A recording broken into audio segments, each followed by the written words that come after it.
Hello friends, welcome to Learn Positive with Pradeep Kumar. If you're watching my channel, like, share, comment, subscribe, click the bell icon. Today's subject is Industrial Automation, Unit 1, Fluid Power, Pumps and Motors, Part 4. If you want to see the previous videos of this subject and other subjects, please click the I button on the top of the video. It will show the playlist in the both language Tamil and English. Watch all the videos and don't forget to subscribe. Today topic is positive displacement pump. So in this positive displacement pump we are going to see about gear pumps. So we have three types of gear pumps here: external gear pump, internal gear pump and low pump. These are the types of gear pumps. And first one is external gear pump.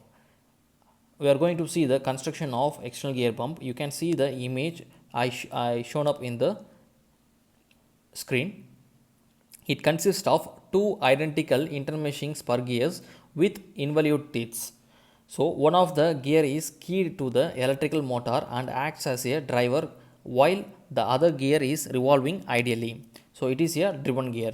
These gears rotate in opposite directions in a closely fitted stationary casing.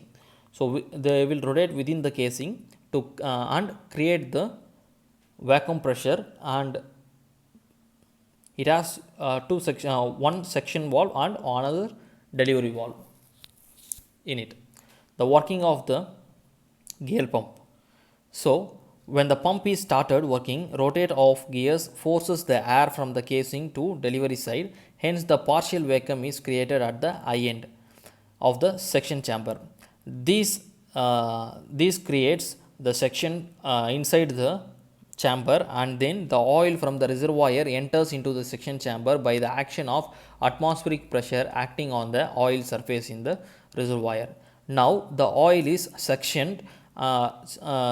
Suction chamber filled the space between the teeth and casing and filled the and finally pushed out to the delivery chamber.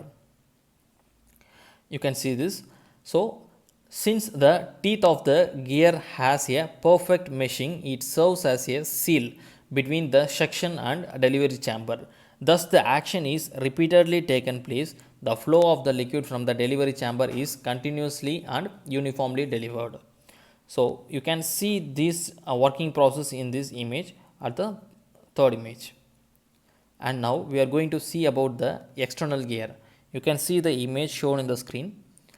So the construction of the image is, it consists of the internal gear, external gear, casing, crescent, inlet and outlet side of the pump. That is the suction and delivery head. So in this type, the driving gear called external gear runs eccentrically in the casing, which is keyed to the electric motor. The external gear is keyed to the electric motor. It is meshed with the internal gear. So the internal gear is said to be the driven gear. So it is concentrated with the casing. So the external gear is eccentrically fitted and the internal gear is concentrically fitted on the casing. So it mesh with the driven gear internally. A crescent is shaped. Projection is provided between the outside diameter of the driven gear and inside diameter of the driven gear. This is a integral part of the casing and acts as a portion to prevent the liquid on the discharge side from entering into the suction side. You can see the image 1. It is a working of internal gear. So the working is when the pump runs in the clockwise direction. So I will show the image in the anti-clockwise direction. The clocks work in the anti-clockwise direction. The teeth meshes with each other completely as in the construction and then gradually part with each other. When the teeth comes out, mesh volume increases, resulting the partial vacuum is created. Due to the partial vacuum, the suction head will suck the oil from the reservoir due to the surface tension on the atmosphere. So the oil was suctioned inside the casing, and since this portion is connected to the reservoir, oil enters into the space between the teeth of the gears and the casing. As both the gears continuously rotate, the liquid is trapped between crescent and internal gear as shown in the image 3.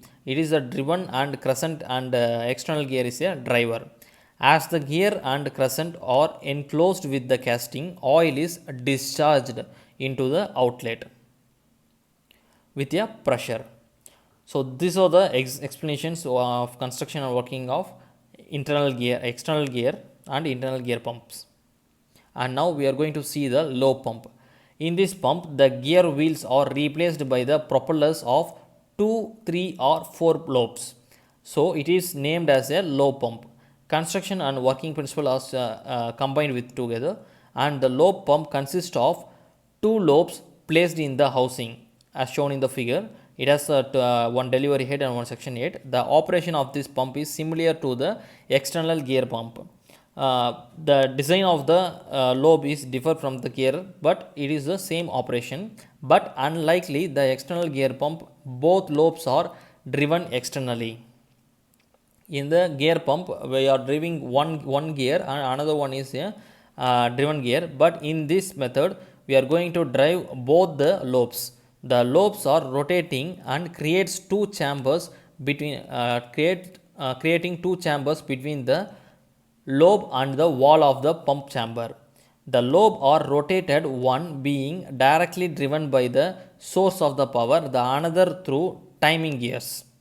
So as the lobe turns, fluid is held between each lobe and walls of the pump chamber and carried around from section head to the delivery head. These are the working construction and working principle of the low pump. And now we are going to see the advantages of the low pump. This pump is quieter in operation, so we don't have any noise like the gear pump.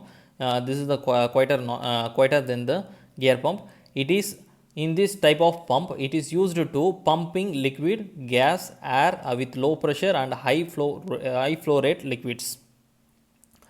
The output from low pumps pulsates more than that from the external gear pump. It is more efficient than the external gear pump in the noise and also in the performance. Since the lobe operated as gear, the greater the number of the lobes, the less the pulsations. So disadvantage of the low pumps. Low pumps tend to the wear less than the external gear pump.